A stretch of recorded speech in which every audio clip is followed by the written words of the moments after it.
मैं आपको ये बता देता हूँ कि मेरा पैटर्न क्या रहेगा करवाने का।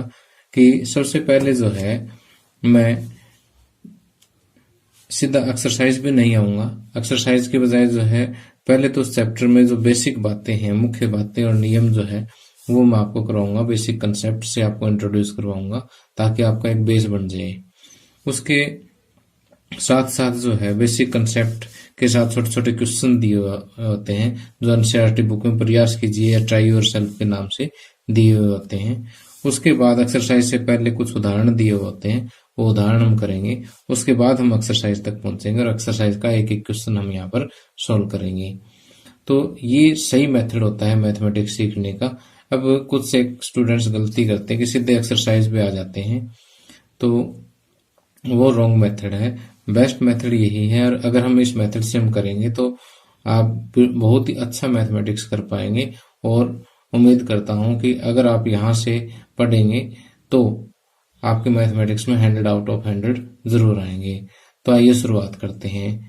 फर्स्ट चैप्टर प्रमेय संख्याएं। तो आइए सबसे पहले मैं आपको 4 प्रकार की संख्याओं से परिचित करवाता हूं, जिनमें से पहले 3 प्रकार की संख्याएं जो है आप कक्षा 7 तक पढ़ चुके हैं और चौथी जो है प्रमेय संख्याएं, जो हमारे इस चैप्टर का नाम भी है, जो हमें अभी स्टडी करनी है। तो सबसे पहले हम देखते हैं कि प्राकृत संख्याएं क्या होती हैं। कि जो गिनती वाली संख्याएं हैं जो 1 से स्टार्ट होती, 1, 2, 3, 4, 5 और आगे तक चलती रहेगी, ये जो संख्याएं हैं ये क्या कहलाती हैं? प्राकृत संख्याएं कहलाती हैं। और इसको इंग्लिश में हम नेचुरल नंबर बोलते हैं। क्या बोलते हैं? Natural number. ओके। अब देखिए कि यदि हम प्राकृत संख्याओं के समूह में 0 और मिला दें, ठीक, प्राकृत संख्याओं के समूह में 0 और मिला दें तो ये क्या बन जाती है? पूर्ण संख्याएं बन जाती हैं। अब देखिए इस टोकरी के अंदर पहले 1, 2, 3, 4, 5, 6, 7, 8 यानी जो गिनती आगे कहां तक चल सकती है, कोई अंत नहीं है इसका, ये सारी है प्राकृत संख्याएं। प्राकृत संख्या में मैंने इस टोकरी में 0 और डाल दी तो इस टोकरी में जितनी भी संख्याएं होगी वो क्या होगी? पूर्ण संख्याएं हो गई हैं। ठीक। अब देखिए कि यदि इन पूर्ण संख्याओं के साथ साथ अगर आप इस टोकरी में जो प्राकृत संख्याएं हैं उनका ऋणात्मक और डाल देते हैं, यानी 0 से पहले क्या आता है? -1, -2, -3, -4, ये और डाल देते हैं आप। ठीक। तो ये सभी मिलकर के क्या बनाते हैं? पूर्णांक बना देते हैं। यानी इस टोकरी में अब जितनी संख्याएं हैं वो सारी क्या है? अब पूर्णांक है। ओके। अब बात आती है कि प्रमेय संख्याएं क्या होती है। अब प्रमेय संख्याएं वो होती है जो हम p/q के रूप में लिख सकें, जहां p और q दोनों पूर्णांक हो, यानी इनमें से कोई भी हो सकता है, लेकिन q जो है वो 0 नहीं हो सकता। ठीक। एक बार फिर से कि प्रमेय संख्याएं क्या होती हैं? जो p/q के रूप में लिखी जाए, जहां ऊपर भी पूर्णांक हो नीचे भी पूर्णांक हो। थोड़ा सा और आसान भाषा में समझाता हूं कि ऊपर कोई भी इसमें से एक पूर्णांक उठा लीजिए, जैसे मान लिया मैंने 3 उठा लिया, तो दूसरा कोई भी पूर्णांक उठा लो, 5 उठा लिया जैसे, तो 3/5। अब नीचे देखो 0 नहीं है ना, तो इसका मतलब 3/5 क्या होगी? एक प्रमेय संख्या हो गई है। ओके। अब इसी तरह से अगर हम कोई और एग्जांपल ले, मान लिया -2 ले लिया, -2 में जैसे 3 ले लो आप। ठीक। तो ये भी क्या है? एक प्रमेय संख्या है। अगर मैं ये लेता हूं 5/0, तो क्या इसको प्रमेय संख्या कहोगे? बिल्कुल नहीं कहेंगे, क्योंकि इसके परिभाषा के अनुसार क्या नीचे 0 आने नहीं चाहिए। ओके। अब एक बात और है कि अगर मैं मान लेता एक संख्या 2 ले लेता हूं और नीचे वाली संख्या लेता हूं 1, तो 2/1 को प्रमेय संख्या कहोगे? बिल्कुल कहेंगे, क्योंकि ऊपर भी पूर्णांक है, नीचे भी पूर्णांक और नीचे 0 नहीं है। तो परिभाषा की सारी कंडीशन यहाँ पर जो है वो सही फिट हो जाती है। इसका मतलब 2/1, 2/1 को आप कह सकते हैं 2। तो 2 क्या है, एक परिमेय संख्या भी है। ठीक, तो जितने भी पूर्णांक हैं यहां से हम ये कह सकते हैं, क्योंकि सभी के बटे में आप एक एक लगा सकते हैं, एक एक लगा देंगे इसके नीचे, तो इसका मतलब वो सारी परिमेय संख्या है। ठीक, तो जितनी भी संख्याएं p बाई क्यू के रूप में लिखी जाएगी और q बराबर 0 नहीं है, जहां p और q दोनों क्या है, पूर्णांक हो, ऐसी सभी संख्याएं क्या है, परिमेय संख्याएं हैं। तो प्यारे बच्चों, अभी तक हम सीख चुके हैं कि प्राकृतिक संख्याएं, नेचुरल नंबर क्या होते हैं, कि 1, 2, 3, 4, 5 यानी जो गिनती वाली संख्याएं हैं वो प्राकृतिक संख्याएं हैं। पूर्ण संख्याएं क्या होती है, कि प्राकृत संख्याओं के समूह में अगर हम 0 और मिला दें तो वो क्या हो जाएगी, पूर्ण संख्याएं हो जाएगी। अगर यहां से हम देखें तो जितनी भी प्राकृत संख्याएं हैं वो पूर्ण संख्याएं हैं, लेकिन सारी पूर्ण संख्याएं जो है वो प्राकृत संख्याएं नहीं है। इस चीज को आपने नोट करना है, क्योंकि 0 एक ऐसी पूर्ण संख्या है जो प्राकृत नहीं है। ओके, यानी प्राकृत सभी की सभी पूर्ण के अंदर आ जाती है, लेकिन सारी पूर्ण जो है वो प्राकृत नहीं है। ओके, अब अगर हम बात करें पूर्णांकों की तो 0, 1, 2, 3, 4, 5। ओके, इसके साथ साथ 0 से छोटे और ले लो, यानी प्राकृत संख्याओं का ऋणात्मक और ले लो साथ में, तो ये सारे के सारे क्या है, पूर्णांक हैं। उसी तरह से हम देखें तो जितने भी पूर्णांक है वो देखिए, सारे के सारे पूर्णांक कहाँ आ रहे हैं, सॉरी, सारी की सारी पूर्ण संख्याएं जो है वो क्या है, पूर्णांक है। ओके, लेकिन सारे पूर्णांक जो है वो पूर्ण संख्याएं नहीं है। इसी तरह से जितने भी पूर्णांक हैं उनके बटे में हम क्या दे सकते हैं, 1 दे सकते हैं। ओके, इसका मतलब जितने भी पूर्णांक है वो सारे क्या है, परिमेय संख्याएं हैं। ठीक, लेकिन सारी परिमेय संख्याएं पूर्णांक नहीं है, क्योंकि जैसे मान लिया 2/3 एक परिमेय संख्या तो है, लेकिन ये पूर्णांक नहीं है। ओके, तो अगर आपसे कोई पूछे क्या सभी प्राकृत संख्याएं पूर्ण संख्याएं हैं, यस। क्या सभी पूर्ण संख्याएं पूर्णांक है, यस। क्या सभी पूर्णांक परिमेय संख्या है, यस। अगर उल्टा पूछे क्या सभी परिमेय संख्याएं पूर्णांक है, नो। क्या सभी पूर्णांक पूर्ण संख्याएं हैं, नो।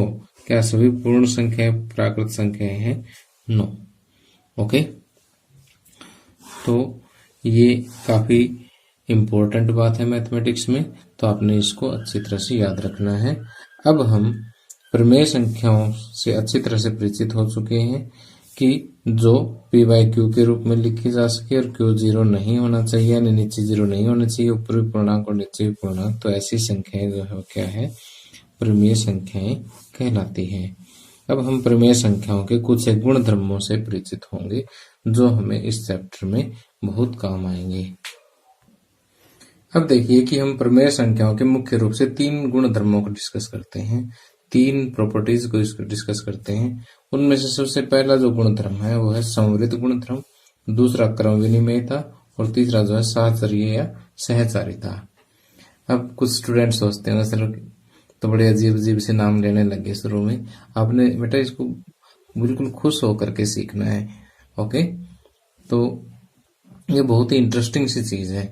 अब संवृत जो है वो क्या होता है, इस बात को मैं एक उदाहरण लेकर के समझाता हूँ। परिमेय संख्याओं के बजाय जो है सबसे पहले मैं आपको प्राकृत संख्याओं का एक उदाहरण लेकर के आपको संवृत गुण के बारे में बताता हूँ। कि जैसे यहाँ पर हम कौन सा गुण पढ़ रहे हैं, संवृत या क्लाउजर गुणधर्म या क्लाउजर प्रॉपर्टी हम यहाँ पर पढ़ रहे हैं। तो मैं सबसे पहले प्राकृत संख्याओं पर ये अप्लाई करके दिखाता हूँ, आपको बहुत अच्छे से समझ आ जाएगा। अब जैसे इस टोकरी के अंदर प्राकृत संख्या डाल देता हूं मैं, 1, 2, 3, 4, 5 और अनंत तक। ठीक, ये प्राकृत संख्या मैंने डाल दी है। ठीक, अब प्राकृत संख्याओं का संवृत गुणधर्म जोड़, घटा, गुणा और भाग, इन चारों संक्रियाओं पर चेक करते हैं। कैसे चेक करते हैं वो देखो कि इस टोकरी में से कोई भी एक प्राकृत संख्या उठा लो, जैसे मैंने 2 उठा ली। यहां से पहले जोड़ पर चेक करते हैं, योग पर करते हैं, और दूसरी कोई भी आप अपनी मर्जी से उठा लो। 2 + 5 क्या आया? 7। क्या 7 इस टोकरी में है? बिल्कुल है। आगे चलेंगे 6 7 कहीं ना कहीं तो आएगा। ठीक, तो कहने का मतलब ये है कि प्राकृत संख्या में हमने प्राकृत संख्या जोड़ी तो उत्तर भी क्या आया? प्राकृत आया। इसी टोकरी के अंदर ही हमें उत्तर मिल गया।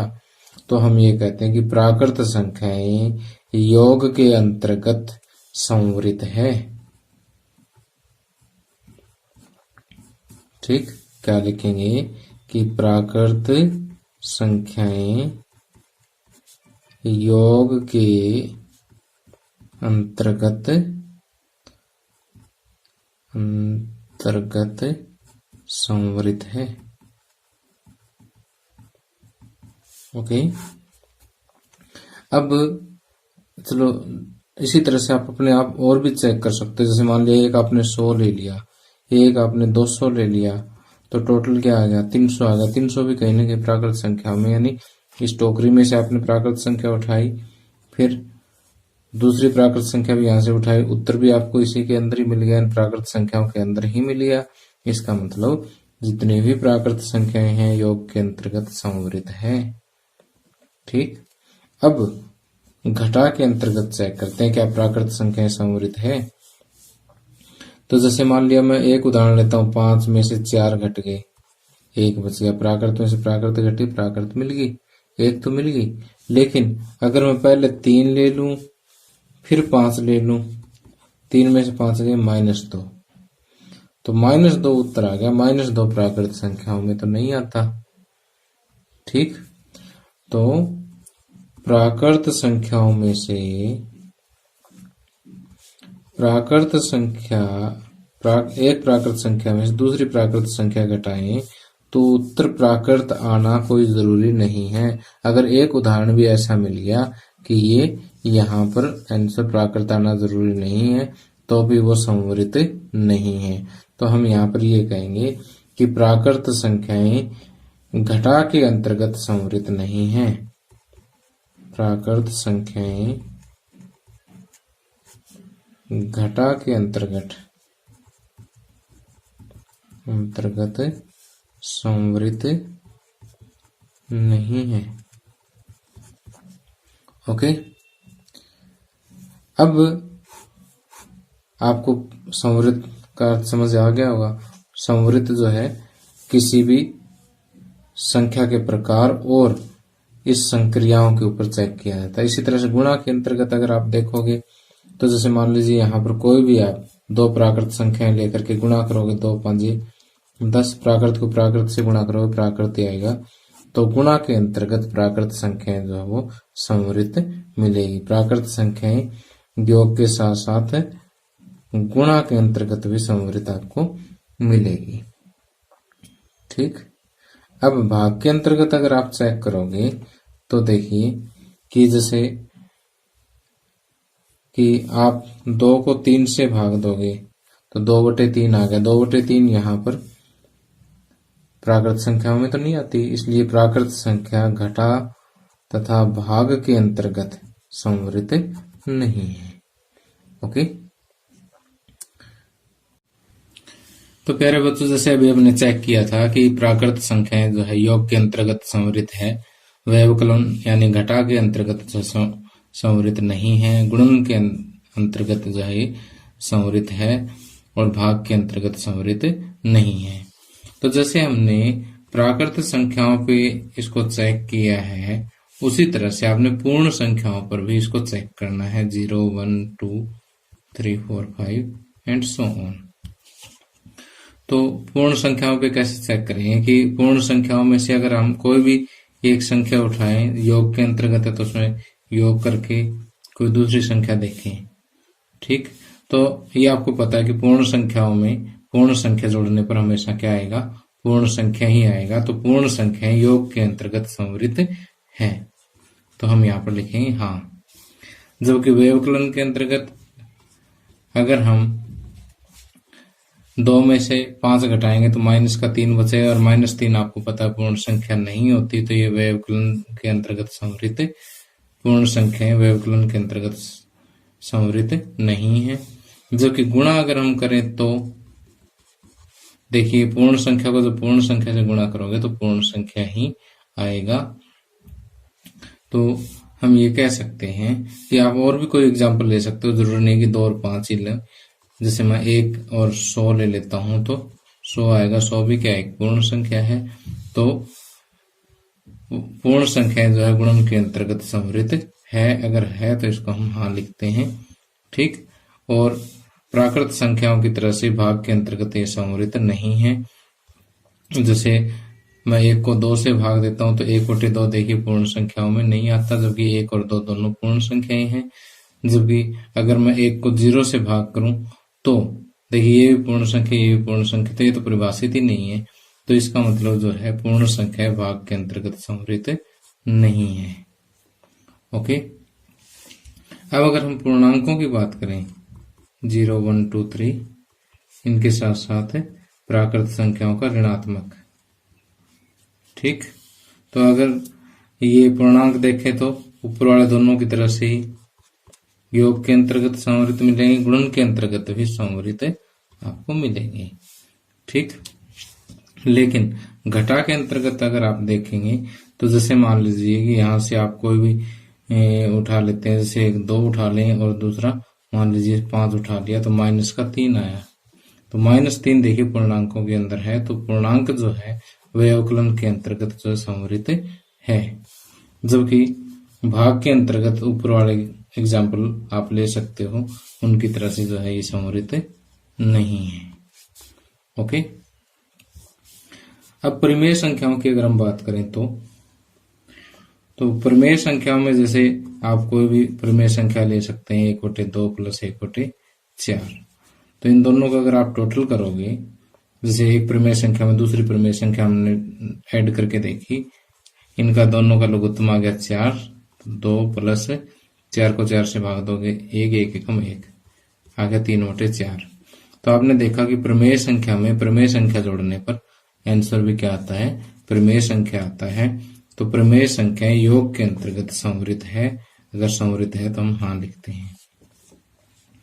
और इसी तरह से अगर आप किसी एक परिमेय संख्या में से दूसरी परिमेय संख्या घटाते हैं तो देखिए कि एलसीएम 4 को 2 से भाग दिया 2, 2 एकम 2 माइनस 4 को 4 से भाग दिया 1, 1 एकम 1, 1/4। कि जब परिमेय संख्या में से परिमेय संख्या माइनस की जाती है, घटाई जाती है, तो उत्तर भी क्या आता है, परिमेय संख्या आता है। तो हम ये कह सकते हैं कि परिमेय संख्याएं व्यवकलन के अंतर्गत क्या है, संवृत है। संवृत है तो यहाँ पर हम क्या लिखेंगे, हाँ लिखेंगे। ओके। इसी तरह से आप गुणा भी करके देख सकते हैं, ठीक। गुणा भी अगर आप करोगे तो जब एक परिमेय संख्या को दूसरी परिमेय संख्या से गुणा करते हैं तो आंसर जो है वो परिमेय संख्या ही आता है। तो गुणन के अंतर्गत भी परिमेय संख्याएं क्या है, संवृत है। अगर आप इसमें से कोई एक माइनस के ले लेते हो तो उत्तर माइनस में आ जाएगा। तो अब भी क्या है, ये परिमेय संख्या है, कोई चक्कर नहीं है इसका। जबकि भाग के अंतर्गत अगर मान लीजिए परिमेय संख्याओं में देखिए सारे पूर्णांक भी आते हैं, और वैसे मैं आपको बता चुका हूं कि जो संख्या p/q के रूप में लिखे जा सके और q जहां पर 0 नहीं होना चाहिए, ठीक। तो ऐसी सभी संख्याएं क्या है, पूर्ण संख्याएं हैं। तो अगर मैं मान लीजिए एक परिमेय संख्या ले लेता हूं 2 और दूसरी परिमेय संख्या ले लेता हूं 0, 2 को 0 से भाग करना जो है अभी तक गणित में परिभाषित नहीं है और वो परिमेय संख्याओं में नहीं आता। या आप 1/2 भाग में 0 ऐसा भी ले सकते हो, जो कि परिभाषित नहीं है, परिभाषित नहीं है, यानी ये परिमेय संख्या नहीं है। तो भाग के अंतर्गत जो है परिमेय संख्याएं भाग के अंतर्गत संवृत नहीं है। ओके। तो जो चीज मैंने अभी आपको यहाँ पर समझाई है कि कौन कौन सी संख्याएं किस किस ऑपरेशन के अंतर्गत किस किस संक्रिया के अंतर्गत जो है संवृत है या नहीं है, ये चीज आपने अच्छी तरह से नोट करनी है। ठीक, तो मैंने आपको यहाँ पर उदाहरण देके समझाए हैं, आपको ये चीजें समझनी है और अपनी कॉपी में ये टेबल तैयार करनी है। ओके।